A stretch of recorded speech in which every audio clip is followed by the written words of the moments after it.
Ég ætla að segja ykkur aðeins frá hvernig TM Software hefur verið að nýta sér skíðþjónustur í sínum þróun.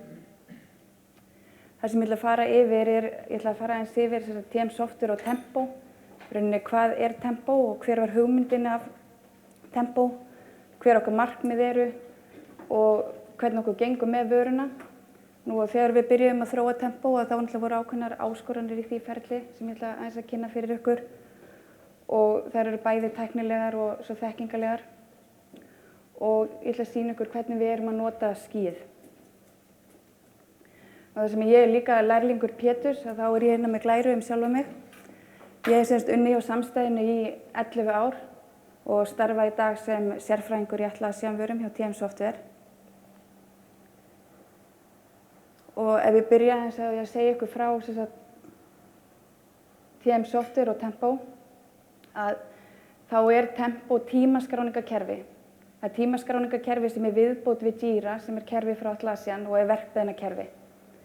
Þetta byrjaði hjá okkur sem innanhúslausn, að þegar við innleiddum Jira þá vantaði okkur tímaskráningakerfi og markmiðið var að hafa tímaskráningakerfi og verkbeðnakerfi í einu og sama kerfinu. En frá því að þetta hófst þá eru 4 ár liðin og það er margt búið að gerast á þessum 4 árum. Í dag erum við að selja Tempo út allan heim. Við erum að selja þetta í 72 löndum og við erum með yfir 1380 viðskiptavini. Við erum búin að stækka rosalega hratt og það er gaman að segja frá því að við erum með marga mjög stórum viðskiptavinum út allan heim. Hérna er bara svona sýnishorn af umsögn sem við höfum fengið frá viðskiptavinum.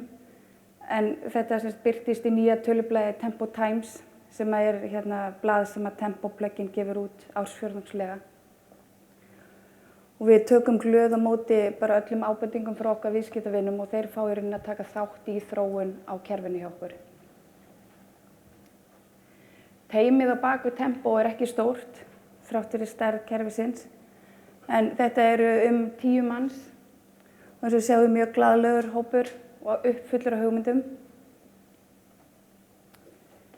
Við vinnum í rauninni mjög náið með Atlassian, af því þetta er viðbót í þeirra kerfi og við notum því þeirra viðskiptamódel í sölunni. Og módeli hjá Atlassian er í rauninni að þeir vilja bjóða upp á ódýran hugbúnað sem er á viðráðanlegu verði fyrir allar stærðir fyrirtækja. Og þeir eru að þróa hugbúnaðinn sinn mjög hratt og það er bara allt upp á borðunum.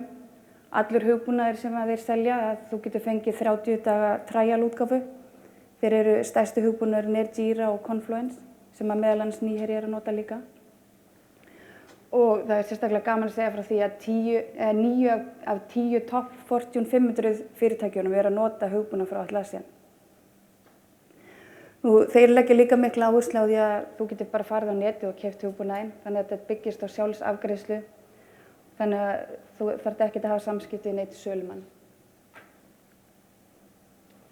Hverjar voru okkar áskoranir í þessu ferli?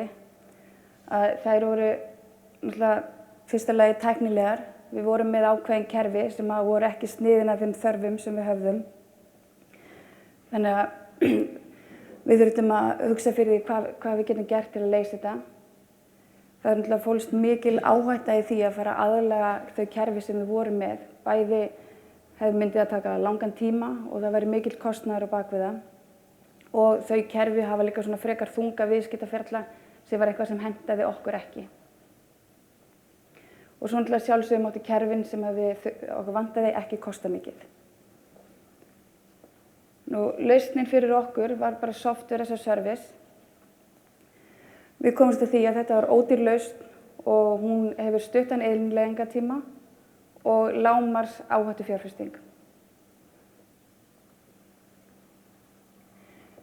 Kerfin sem við erum að nota í dag eru þessi. Byrjum í aðeins smærri sniðum, en þetta er skýið okkar eins og það lítur út í dag.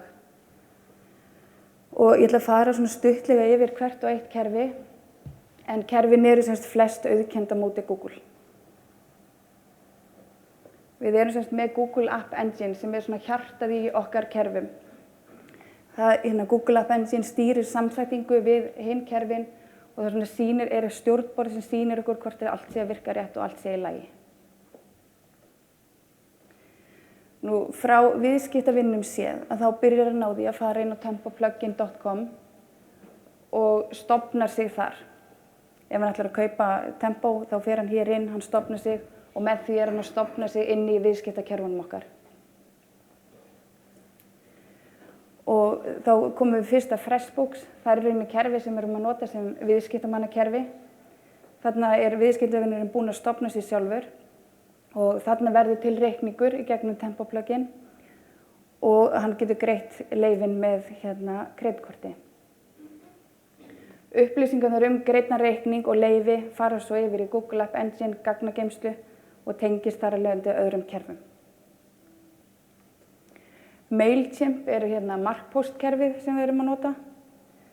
En þannig viðskiptavinur stofnast þar bara sjálfkrafa líka í gegnum Google Engine apparatið. En þetta kerfi erum við að nota til að senda út markposta til viðskiptavina og við erum líka að senda svona eftirfylgni og áminningar. Þannig þegar viðskiptavinir eru að downloada trial-leyfum þá sendum við sjálfkrafa svona eftirfylgni þegar trial-leyfin eru að renna út og bjóðum viðskiptavinunum upp á að kaupa sér leyfi. Og einnig sendum við áminningar að þegar er komið að endurnýjun á leyfum að minna fólk á það. Nú, Mailchimp gefur okkur líka fullt af skýrslum þar sem við getum fylgst með notendum. Við sendum pósta, við sjáum hverjir eru að opna markpóstana frá okkur og hverjir ekki og við getum fylgst með hegðun viðskiptavina. Hérna er dæmi stjórnborð úr Mailchimp. Þetta er bara yfirlit skýrsla yfir fréttabréf sem við sendum út í maí. Og þá sjáum við hversu margir hafa opnað og ekki opnað tölvupóstinn og einhverju fleiri upplýsingar. Og Batchbook er svo annað kerfi sem við erum að nota, en það er svona CRM-kerfið okkar. Og aftur þarna stofnast viðskiptavinurinn bara sjálfkrafa inn. Þetta heldur utan öll samskipti við viðskiptavininn. Við höfum bæði yfirlit yfir allan tölvupóst sem okkur berast varðandi þennan viðskiptavinn eða frá honum og öll leyfi sem hann kaupir, hvort sem það er að downloada trial-leyfum eða kaupa hefðbundin leyfi. Og þetta tengist svo Mailchimp og Freshbooks. Nú, User Voice er mjög mikilvægur hlekkur í þessari flóru kerfa sem við erum að nota. En User Voice er svona helpdesk-funksjón hjá Tempo-hópnum. Þarna koma inn póstar og fyrirspurnir á tempoplugin.com að það er svona feedback, feedback.tempoplugin.com.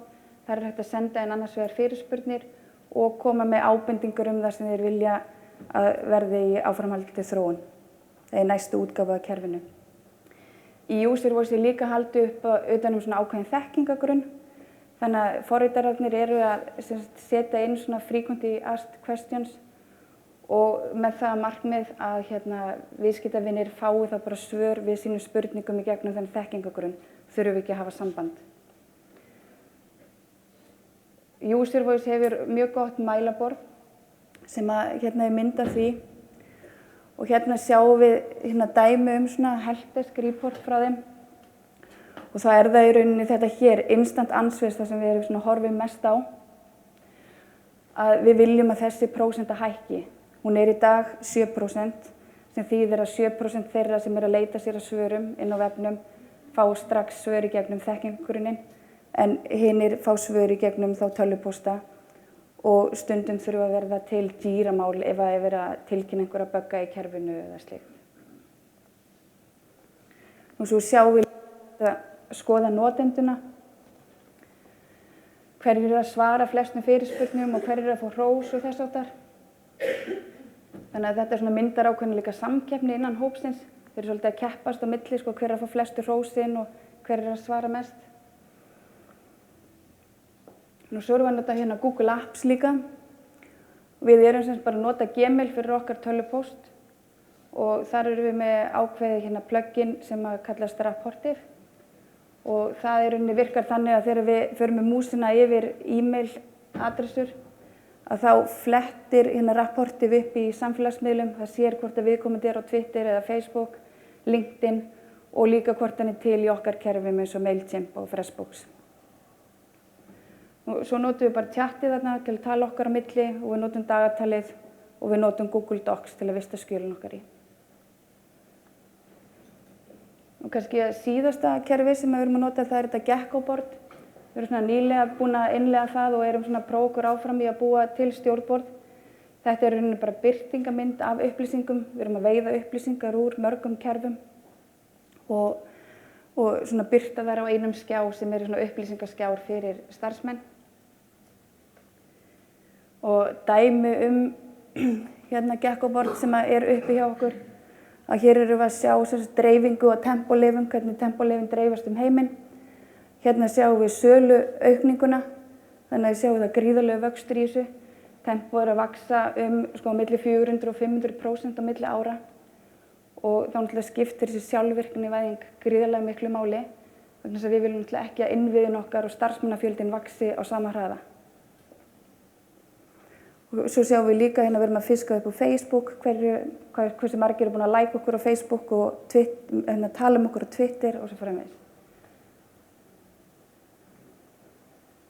En bara til að draga þetta saman að þá er þetta sem sagt við ákveðum að fara í skýlausnina þar sem það gerði fyrir okkur að það er engin áhætta í fjárfestingu. Það er lágmarks upphafskostnaður og nánast engin innleiðingatími. Innleiðingatíminn felst í rauninni bara í það að fólki þarf að læra á kerfin. Og svo náttúrulega fyrst og fremst sjálfvirknin. Það er náttúrulega gríðarlega mikilvægur þáttur í þessu. Svo náttúrulega hvernig kerfin samþættast og hversu sveigjanleg við erum.